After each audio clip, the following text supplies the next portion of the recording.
नमस्कार। दिन भर की बड़ी खबरों में आपका स्वागत है। मैं हूं आंचल। आज इस बुलेटिन में बात होगी ऑपरेशन सिंदूर पर घिरी मोदी सरकार की, संसद के बनाए कानून पर सुप्रीम कोर्ट के जज के बड़े बयान की, देखेंगे ईरान के खिलाफ जंग में अमेरिका और इजरायल को कैसे लगा बड़ा झटका, कांग्रेस अध्यक्ष मल्लिकार्जुन खड़गे ने संविधान को लेकर कही क्या बात, जानेंगे बिहार में महागठबंधन की बैठक में हुए क्या फैसले, और बुलेटिन के आखिर में देखेंगे जाने माने कार्टूनिस्ट इरफान की किस खबर पर पड़ी तिरछी नजर। लेकिन दिन भर की तमाम बड़ी खबरों से पहले एक नजर आज की सुर्खियों पर।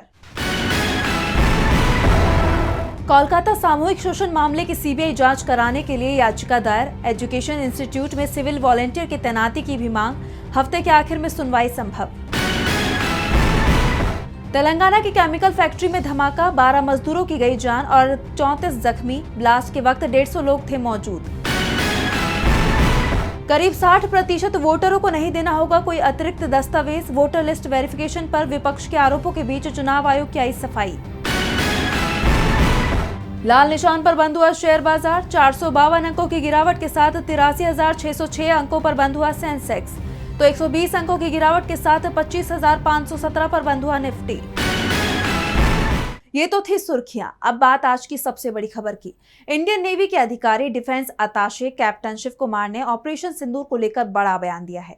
उनके बयान ने मोदी सरकार के तमाम दावों पर सवाल खड़े कर दिए हैं। विपक्ष ने सेना के अधिकारी के बयान को लेकर मोदी सरकार को घेर लिया है।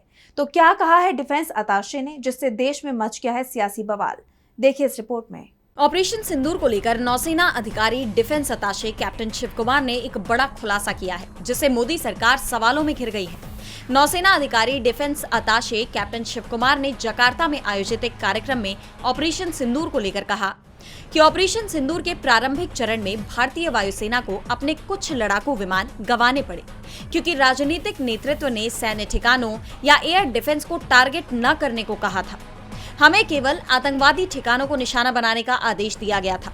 शुरुआती नुकसान के बाद भारतीय सेनाओं ने रणनीति बदली और दुश्मन की एयर डिफेंस को नष्ट करते हुए ब्रह्मोस मिसाइलों से सफल हमले किए।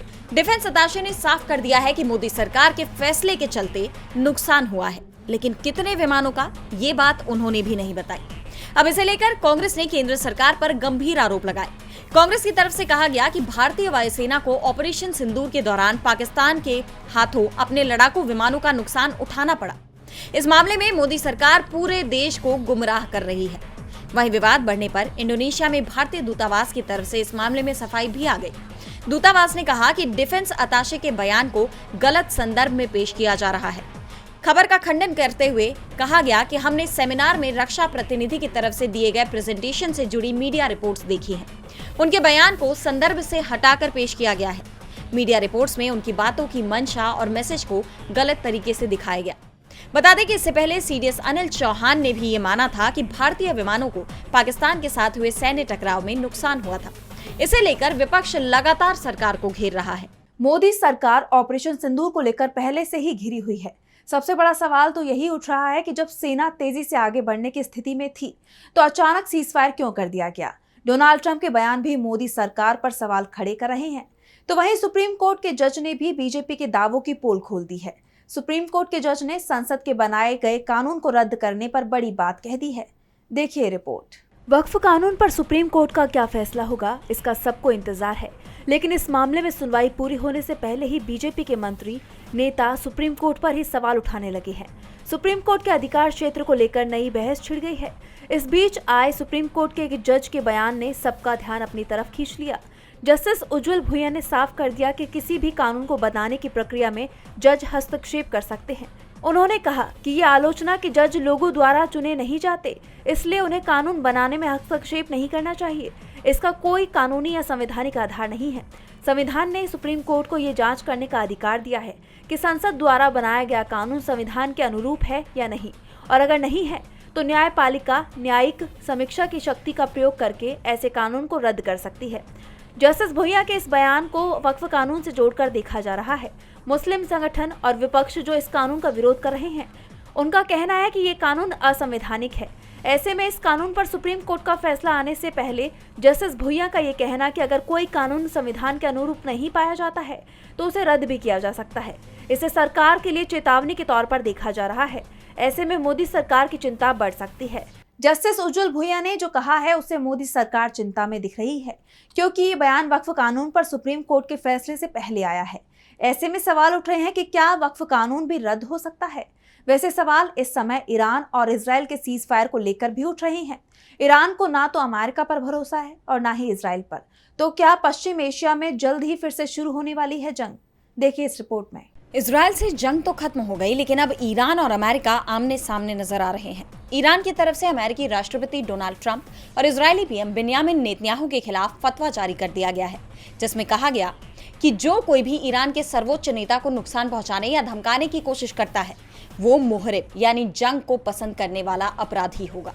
ईरान के शीर्ष शिया धर्मगुरु अयातुल्ला नासर मकरम शिराजी की ओर से जारी इस फतवे में इन दोनों नेताओं को अल्लाह का दुश्मन बताया गया है। साथ ही दुनिया भर के मुसलमानों से अपील की गई कि वे एकजुट होकर इन नेताओं को ईरान पर हमले के लिए पछताने के लिए मजबूर करें। ईरान ने साफ कर दिया कि वो किसी के आगे नहीं झुकेगा और अब वो तेजी से अपने परमाणु कार्यक्रम को दोबारा शुरू करने में जुटा हुआ है। जबकि ट्रंप का कहना है कि ईरान फोर्दो के प्रवेश द्वार को बंद करने की कोशिश कर रहा था, लेकिन अमेरिका के बंकर बस्टर बम उसमें से ऐसे गुजरे जैसे बिल्कुल मक्खन हो। लेकिन ट्रंप के ये दावे एक बार फिर झूठे साबित हो गए। इस बार अमेरिकी अखबार वॉशिंगटन पोस्ट में दावा किया गया है कि ईरान की न्यूक्लियर साइट्स को जितने कम नुकसान का पहले दावा किया जा रहा था, हकीकत में तो नुकसान उतना भी नहीं हुआ। ये नुकसान बेहद मामूली है। वॉशिंगटन पोस्ट ने यह दावा ईरानी अधिकारियों के फोन कॉल को इंटरसेप्ट के जरिए किया है, यानी ईरानी अधिकारी फोन पर आपस में जो बातचीत कर रहे हैं उसे सुनने के बाद यह दावा किया जा रहा है कि अमेरिका का हमला पूरी तरह से फेल हो गया। इससे पहले अमेरिका की लीक हुई खुफिया रिपोर्ट में भी ऐसा ही खुलासा हुआ था, जिसे CNN और न्यूयॉर्क टाइम्स ने पब्लिश किया था। हालांकि ट्रंप ने इसे नकार दिया और मीडिया संस्थानों से माफी मांगने को कहा, लेकिन अब खबर आ रही है कि CNN और न्यूयॉर्क टाइम्स ने अमेरिकी राष्ट्रपति के इस अनुरोध को ठुकरा दिया। वैसे अब वॉशिंगटन पोस्ट के इस दावे को भी व्हाइट हाउस ने खारिज कर दिया है, लेकिन अमेरिकी राष्ट्रपति अब अपने ही दावे में बुरी तरह उलझ गए हैं। पश्चिम एशिया में तनाव बना हुआ है। ईरान और इजराइल के बीच कभी भी सैन्य टकराव शुरू हो सकता है, तो एक जंग भारत में भी छिड़ी हुई है। जिस तरह से बीजेपी के नेता संविधान में बदलाव की बात कर रहे हैं, आरएसएस की तरफ से भी संविधान में बदलाव के दावे हो रहे हैं। उसके बाद कांग्रेस ने भी मोर्चा खोल दिया है। कांग्रेस अध्यक्ष मल्लिकार्जुन खड़गे ने बीजेपी और संघ को सीधे चेतावनी दे दी है। तो क्या कुछ कहा खड़गे ने, देखिए इस रिपोर्ट में। आरएसएस महासचिव दत्तात्रेय होसबाले ने बीते दिनों संविधान की प्रस्तावना से 2 शब्द हटाने की बात कही। उनके बयान से देश में सियासी हलचल तेज होती जा रही है। इस मामले में अब कांग्रेस अध्यक्ष मल्लिकार्जुन खड़गे ने कड़ी प्रतिक्रिया दी। खड़गे ने होसबाले को मनुस्मृति का समर्थक बताया और कहा कि अगर संविधान के किसी भी शब्द को छुआ गया तो कांग्रेस उसकी कड़ी विरोधी होगी और वो अंतिम दम तक लड़ाई करेगी। उन्होंने कहा कि वे गरीबों और कमजोर वर्ग को आगे बढ़ने नहीं देना चाहते। वे हजारों साल पुरानी व्यवस्था को बनाए रखना चाहते हैं। इसलिए वे समाजवाद, धर्मनिरपेक्षता और संविधान के मुख्य सिद्धांतों को पसंद नहीं करते। ये सिर्फ होसबाले की सोच नहीं, बल्कि पूरी आरएसएस की विचारधारा है। खड़गे ने पूरे आरएसएस को कमजोर समुदायों के खिलाफ बताया। उन्होंने कहा कि आरएसएस गरीब, दलित, पिछड़े वर्गों और अन्य कमजोर समुदायों के खिलाफ है। अगर वे सचमुच हिंदू धर्म के रक्षक हैं तो पहले छुआछूत जैसी कुरीतियों को खत्म करें। इसके साथ ही उन्होंने आरएसएस से अपील की कि वो सिर्फ बयानबाजी न करे बल्कि काम करे। हम संविधान के किसी भी शब्द को छूने नहीं देंगे। ये हमारे देश की आत्मा है और हम इसकी रक्षा के लिए पूरी ताकत से लड़ेंगे। गौरतलब है कि खड़गे का यह बयान ऐसे वक्त पर आया है जब देश में संविधान की प्रस्तावना और उसके शब्दों को लेकर सियासी बहस तेज हो रही है। ऐसे में कांग्रेस ने साफ कर दिया है कि वो संविधान में संशोधन नहीं करने देगी। ऐसे में मोदी सरकार और आरएसएस की मुश्किलें बढ़ सकती हैं। खड़गे ने सीधे सीधे बीजेपी को चेतावनी दे दी है, तो बिहार में महागठबंधन ने उसकी चिंता बढ़ा दी है। बिहार में इसी साल विधानसभा चुनाव होने हैं और महागठबंधन की तरफ से इसे लेकर बैठकों का दौर शुरू हो गया है। पटना में महागठबंधन की बैठक हुई, जिसमें साझा घोषणा पत्र और सीट शेयरिंग को लेकर बात हुई। अधिकांश सीटों को लेकर सहमति बनने की खबर भी आ रही है। बिहार में पटना के कांग्रेस कार्यालय सदाकत आश्रम में इंडिया गठबंधन की महत्वपूर्ण बैठक हुई, जिसमें कांग्रेस, आरजेडी, सीपीआई, सीपीआईएमएल समेत कई सहयोगी दलों के नेता शामिल हुए। बैठक में सीट बंटवारे पर चर्चा के अलावा चुनाव के लिए साझा घोषणा पत्र पर मुख्य रूप से चर्चा हुई। इस बैठक की अध्यक्षता तेजस्वी यादव ने की। इस बैठक में इंडिया गठबंधन में तय किया गया कि वो किन मुद्दों को लेकर चुनाव में जनता के बीच जाएंगे। बैठक में कमाई, पढ़ाई, दवाई और सामाजिक न्याय जैसे मुद्दों पर विशेष ध्यान देने की बात कही गई और ये साफ कर दिया कि इन्हीं मुद्दों के इर्द गिर्द इंडिया गठबंधन का रोड मैप बनेगा। बिहार में कांग्रेस प्रभारी कृष्णा अल्लावरू ने बताया कि हमारा प्रयास है कि बिहार को बिहार वासियों के लिए बनाएं और एक बेहतर बिहार बनाएं। इसलिए कमाई, पढ़ाई, दवाई और सामाजिक न्याय पर हमारा विशेष ध्यान रहेगा। कांग्रेस नेता अशोक गहलोत ने कहा कि राजस्थान में हमने जो हेल्थ मॉडल बनाया है उसकी तुलना पूरे देश में कहीं नहीं हो सकती है। हमने राजस्थान में राइट टू हेल्थ का भी कानून बनाया। इसमें प्रत्येक परिवार को इंश्योरेंस कवर दिया गया है। भारत सरकार की आयुष्मान भारत योजना का लाभ कुछ चुनिंदा लोगों को ही मिल रहा है, जबकि राजस्थान एकमात्र राज्य है जहां हमने पूरे प्रदेश को लोगों को कवरेज दिया। इस योजना में लोगों को फ्री सुविधा दी जा रही है, चाहे वो इलाज हो, दवा हो, जांच हो। इसके अलावा बैठक में चुनाव आयोग की तरफ से शुरू किए गए मतदाता सूची के पुनरीक्षण का मुद्दा भी उठाया गया। बिहार में महागठबंधन आगे निकलता दिखाई दे रहा है तो एनडीए के दल आपस में ही उलझे हुए हैं, जिसके चलते बीजेपी भी मुश्किल में दिखाई दे रही है। बीजेपी की मुश्किल सिर्फ बिहार में नहीं दिख रही है, बल्कि पूरे देश में ही बढ़ती दिखाई दे रही है। तेलंगाना में तो बीजेपी के विधायक ने पार्टी से ही इस्तीफा दे दिया है। तो क्या है पूरा मामला, जानने के लिए देखिए रिपोर्ट। तेलंगाना में बीजेपी विधायक टी राजा सिंह ने बीजेपी से इस्तीफा दे दिया है। इस्तीफे की वजह बीजेपी के नए अध्यक्ष चुनाव को माना जा रहा है। बीजेपी आलाकमान की तरफ से एन रामचंद्र राव के नाम को मंजूरी दी गई थी, जबकि टी राजा सिंह खुद प्रदेश बीजेपी अध्यक्ष पद की दौड़ में शामिल थे और इसी से नाराज होकर टी राजा सिंह ने अपना इस्तीफा मौजूदा प्रदेशाध्यक्ष बंडी संजय कुमार को भेज दिया है। टी राजा सिंह ने अपने पत्र में हाईकमान के फैसले पर सवाल उठाए हैं। उन्होंने कहा कि ये एक कठिन फैसला है, लेकिन एक जरूरी फैसला है। बहुत से लोगों की चुप्पी को सहमति नहीं समझना चाहिए। मैं सिर्फ अपने लिए नहीं, बल्कि उन असंख्य कार्यकर्ताओं और मतदाताओं के लिए बोल रहा हूं जो हमारे साथ आस्था के साथ खड़े हैं और जो आज निराश महसूस कर रहे हैं। बीजेपी विधायक ने एक तरह से साफ कर दिया है कि पार्टी के अंदर बहुत से लोग खुद को सहज नहीं मान रहे हैं, लेकिन मजबूरी में शांत हैं।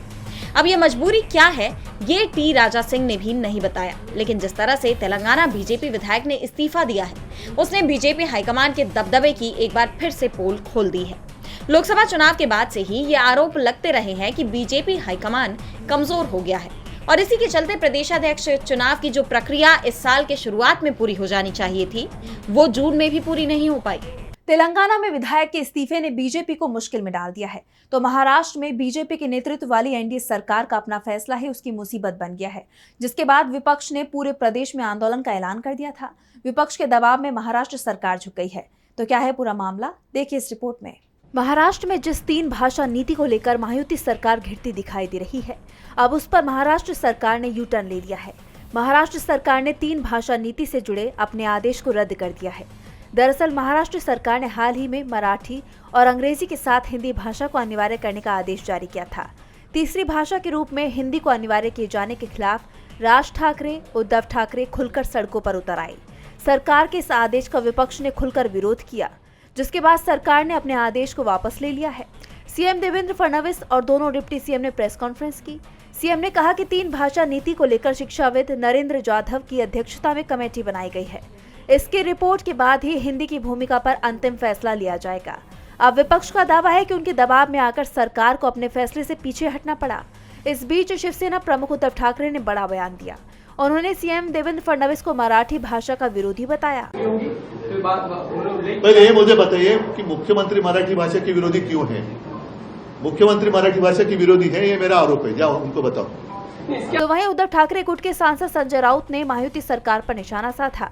उन्होंने कहा कि हम जब साथ आएंगे आपको पीछे हटना पड़ेगा। अब देखिए महाराष्ट्र में आगे आगे क्या होता है। उन्होंने कहा कि महाराष्ट्र में ठाकरे एक ब्रांड है। और बुलेटिन के आखिर में देखेंगे जाने माने कार्टूनिस्ट इरफान की किस खबर पर पड़ी तिरछी नजर।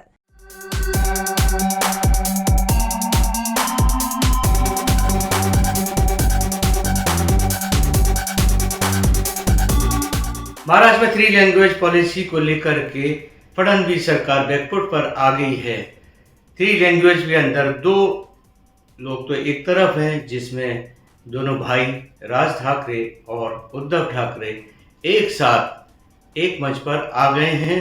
दूसरी तरफ बीजेपी है, जहां पर देवेंद्र फडणवीस की सरकार एकदम दबाव में आ गई है, क्योंकि मराठी मानुष की राजनीति वहां पर सबसे अव्वल है, जिसके लिए राज ठाकरे, जो कि अभी तक बीजेपी के खास आदमी हुआ करते थे, वो उनको छोड़ करके और उद्धव ठाकरे के पास में आ गए हैं, क्योंकि उनको भी तो मराठी वोट बैंक की राजनीति करनी है।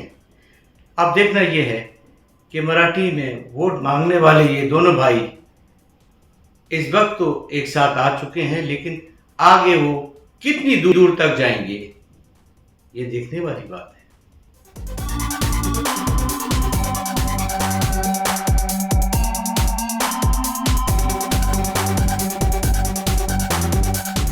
बहुत बहुत शुक्रिया इरफान जी। तो आज इस बुलेटिन में इतना ही। आप देखते रहिए DB लाइव। नमस्कार।